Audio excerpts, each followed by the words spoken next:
जिस तरह से जीवित रहने के लिए जीव जंतुओं को खाने की आवश्यकता होती है, बिल्कुल उसी तरह पेड़ पौधे को भी अपने विकास और जीवित रहने के लिए पोषक तत्वों की आवश्यकता होती है।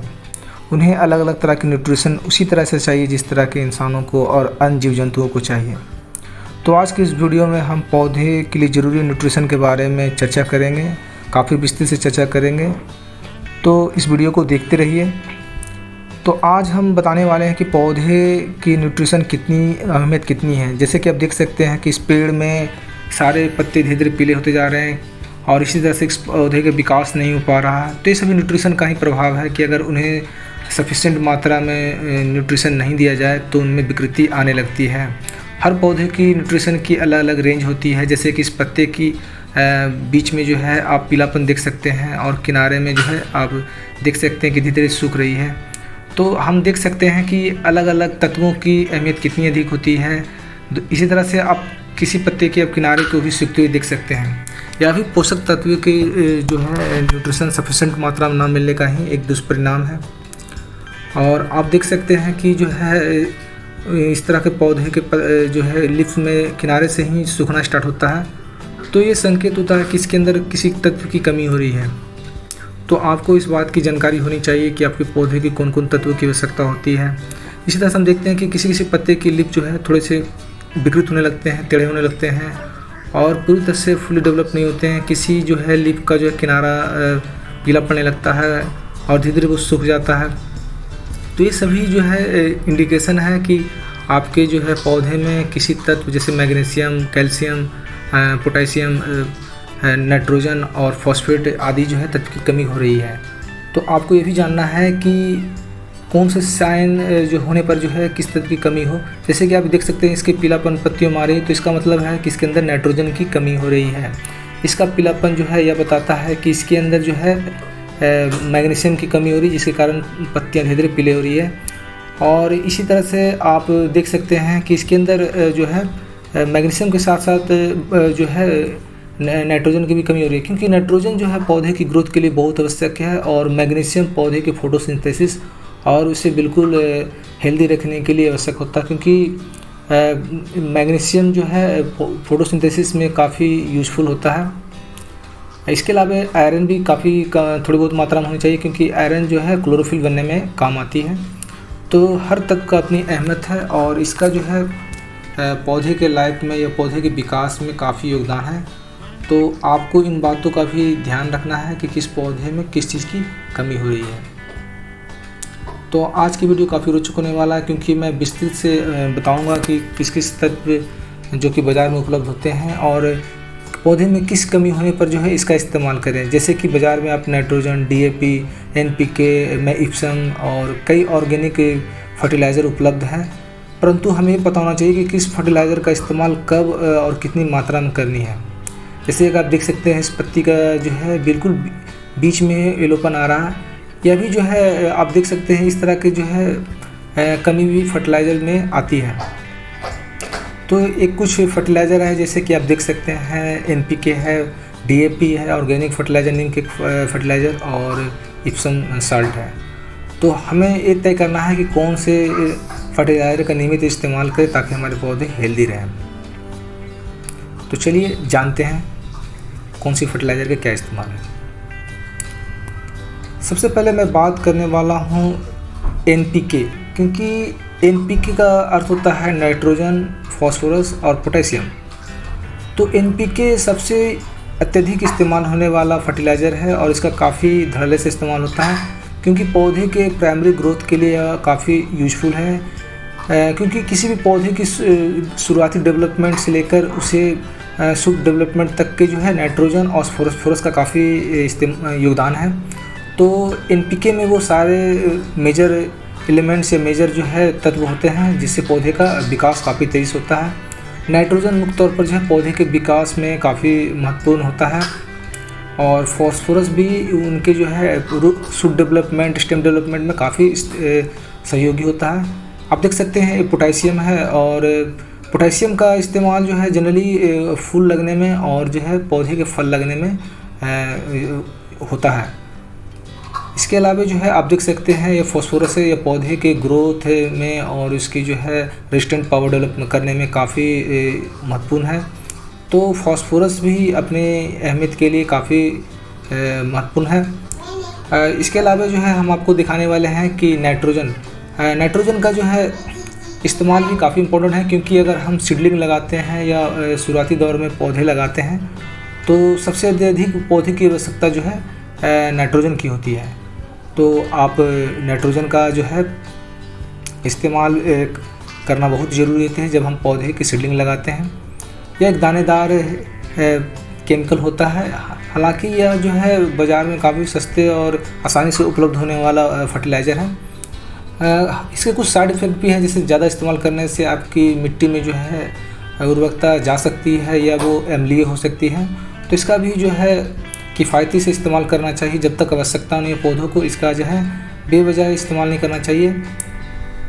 तो NPK का इस्तेमाल करने का सबसे अच्छा तरीका यह है कि आप 1 लीटर पानी लीजिए और इसमें NPK की 5 से 8 ग्राम मात्रा को आप घोल लीजिए और इस जो है घोल को आप पौधे में, अगर पौधे की जो है हाइट के हिसाब से या पौधे की साइज़ के हिसाब से आप डाल सकते हैं।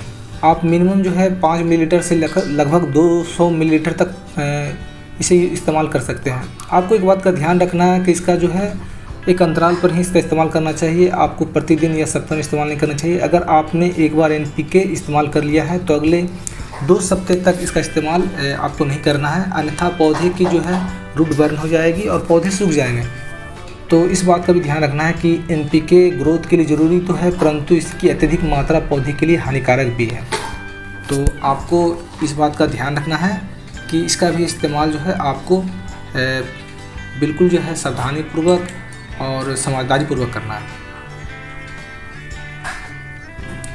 आप इसका इस्तेमाल जो है स्प्रे के रूप में भी कर सकते हैं या पौधे के रूट में भी कर सकते हैं। आप देख सकते हैं छोटे छोटे सीडलिंग के लिए NPK कितनी अहमियत रखती है, क्योंकि इसके बगैर जो है NPK काफ़ी डेवलप नहीं हो सकता है। अब अगले हम साल्ट इप्सम के बारे में बात करते हैं। इप्सम काफ़ी महत्वपूर्ण साल्ट है, इसके बगैर जो है आप सीडलिंग को हेल्दी ग्रोथ नहीं कर सकते हैं। अगर पत्तियों में हरापन जा रहा है या पत्तियां जो है सूख रही है तो इप्सम का इस्तेमाल किया जा सकता है। इप्सम जो है रिपोर्टिंग में भी काफ़ी लोकप्रिय साबित हो रहा है, क्योंकि यह रिपोर्टिंग के दौरान पौधे के रूट शॉक के प्रभाव से बचाती है। तो जब भी आप पौधे को रिपोर्ट करें तो इप्सम साल्ट का काफ़ी इस्तेमाल करें, क्योंकि यह पौधे को जो है रूट डेवलपमेंट में काफ़ी योगदान करता है। इप्सम की यह खासियत है कि ना तो पौधे की जो मिट्टी को अम्लीय करती है और ना ही उसे क्षारीय करती है, यानी इसका साइड इफ़ेक्ट बिल्कुल ही ना के बराबर है। हाँ, एक बात का आपको ध्यान रखना है कि इप्सम को बिल्कुल जो है नंगे हाथों से बिल्कुल ना इस्तेमाल करें, क्योंकि आप अगर खुले हाथों से इस्तेमाल करते हैं तो इप्सम साल्ट जो है आपके हाथ एब्जॉर्ब कर सकते हैं और इसका साइड इफ़ेक्ट हो सकता है। तो आप कोशिश करिए कि जितने भी फर्टिलाइज़र आप इस्तेमाल करते हैं तो हाथों में ग्लव ज़रूर इस्तेमाल रखें, क्योंकि ग्लव के बगैर जो है फर्टिलाइज़र आपके हाथों के ज़रिए जो है आपके शरीर में जा सकती है, क्योंकि आपकी स्किन भी फर्टिलाइज़र को ऑब्जर्व कर सकती है।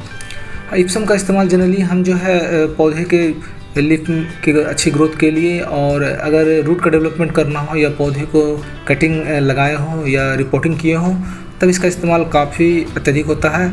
इप्सम की एक खासियत है कि पौधे को रिपोर्ट के दौरान होने वाली शॉक से बचाता है। आप पीले पत्ते पत्तियों में भी इप्सम लगा सकते हैं, क्योंकि इप्सम का पूरा अर्थ ही होता है मैग्नीशियम सल्फेट, यानी इसमें मैग्नीज सल्फेट पर्याप्त मात्रा में, यानी सल्फ़र और मैग्नीशियम दोनों हैं। यह जो है पौधे के पत्तियों के डेवलपमेंट और उसको फोटोसिंथेसिस में काफ़ी महत्वपूर्ण साबित होती है। इसी तरह से अगर सीडलिंग आप लगाए हों और इप्सम की स्प्रे करते हैं तो सीडलिंग जो है काफ़ी हेल्दी होती है और काफ़ी तेज़ी से ग्रोथ करती है। आप देख सकते हैं कि छोटे छोटे सीडलिंग कितनी हेल्दी है और कितनी हरे भरे हैं। तो यह NPK के साथ साथ जो है इस्तेमाल किया जा सकता है। आप ध्यान रखना है कि दोनों फर्टिलाइज़र को एक साथ इस्तेमाल नहीं करना है।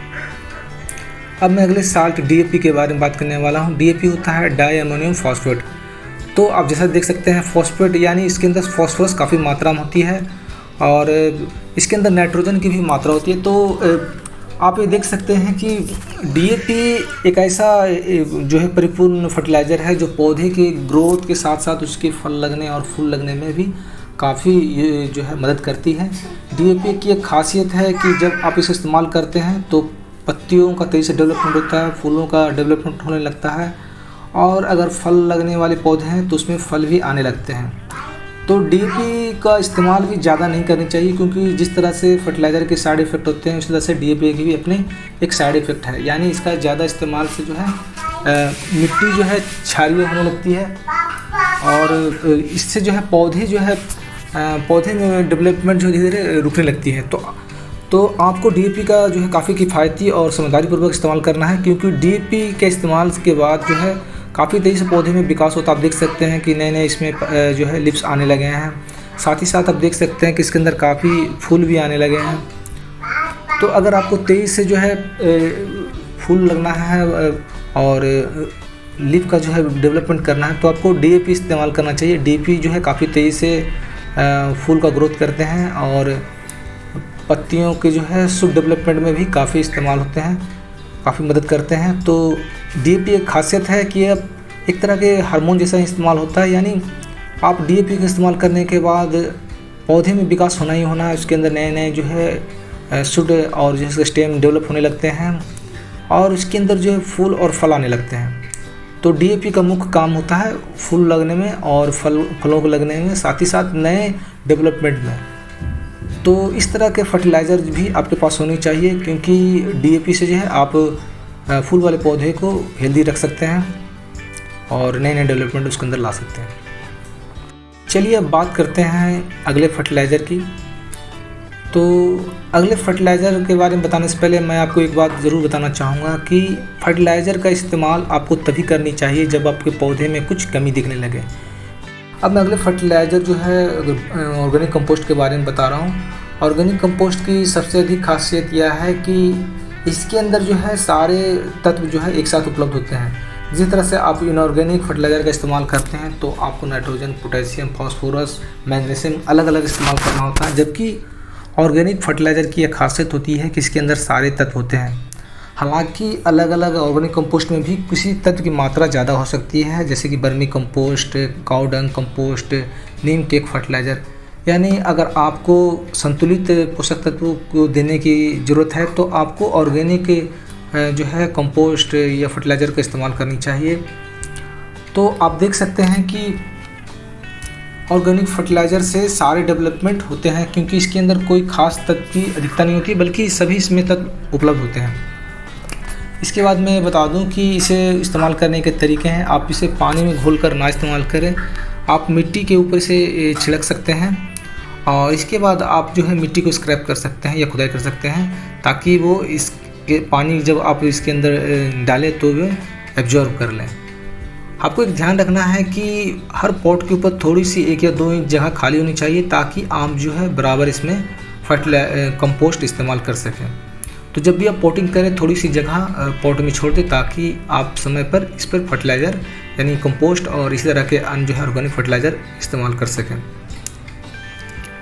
आपको एक बात और भी ध्यान रखना है कि जब भी आप कंपोस्ट या ऑर्गेनिक फर्टिलाइज़र इस्तेमाल करते हैं तो इसके बाद आपको मिट्टी को स्क्रैप करनी चाहिए, और उसके बाद आपको उसमें वाटरिंग करनी चाहिए, यानी उसमें अंदर पानी का इस्तेमाल करना चाहिए, ताकि वो जल्दी से मिट्टी में घुल जाए और पौधे को पोषक तत्व मिलना शुरू हो जाए। आपको एक बात का भी ध्यान रखना है कि मिट्टी की स्क्रैपिंग ज़्यादा ना करें, क्योंकि ज़्यादा करने से जो है आप पौधे के जो है रूट को नुकसान पहुंचा सकते हैं। आपको उतनी करनी चाहिए जितनी कि ऊपरी लेयर के अंदर जो है जो पोषक तत्व है वो मिक्स हो सके। हाँ, एक बात का भी ध्यान रखना है कि जब हम ऊपर से जो है ऑर्गेनिक फर्टिलाइज़र का इस्तेमाल करते हैं तो उसके पोषक तत्व धीरे धीरे पानी के साथ घुलकर नीचे की ओर जाने लगते हैं।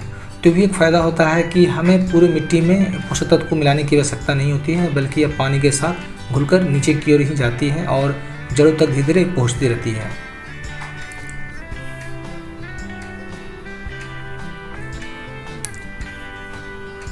तो इस तरह से आप देखते हैं कि हर पौधे को जो है पोषक तत्वों की आवश्यकता होती है, उसके बगैर पौधे डेवलपमेंट नहीं कर सकते हैं। आप चाहें तो घर में भी ऑर्गेनिक पोषक तत्व बना सकते हैं। अगले वीडियो में मैं आपको ऑर्गेनिक फर्टिलाइज़र बनाने के बारे में बताऊंगा। इससे आप जो है गार्डनिंग में होने वाले जो है खर्च को कम कर सकते हैं। आप घर में पोषक तत्व बनाकर जो है इसका इस्तेमाल कर सकते हैं। फर्टिलाइज़र का इस्तेमाल के कुछ साइड इफ़ेक्ट है, परंतु आप ऑर्गेनिक फर्टिलाइज़र इस्तेमाल करते हैं जैसे वर्मी कंपोस्ट, काऊ डंग कंपोस्ट या लिक्विड ऑर्गेनिक कंपोस्ट, या आप जो है नीम के फर्टिलाइज़र, इस तरह का आप इस्तेमाल करते हो तो इनके साइड इफ़ेक्ट बिल्कुल ही ना के बराबर हैं। आप जो है पौधे को सारे पोषक तत्व एक ही साथ दे सकते हैं और पौधे के अंदर जो कमी आ रही जैसे कि पत्तियों में पीलापन आदि को रोक सकते हैं।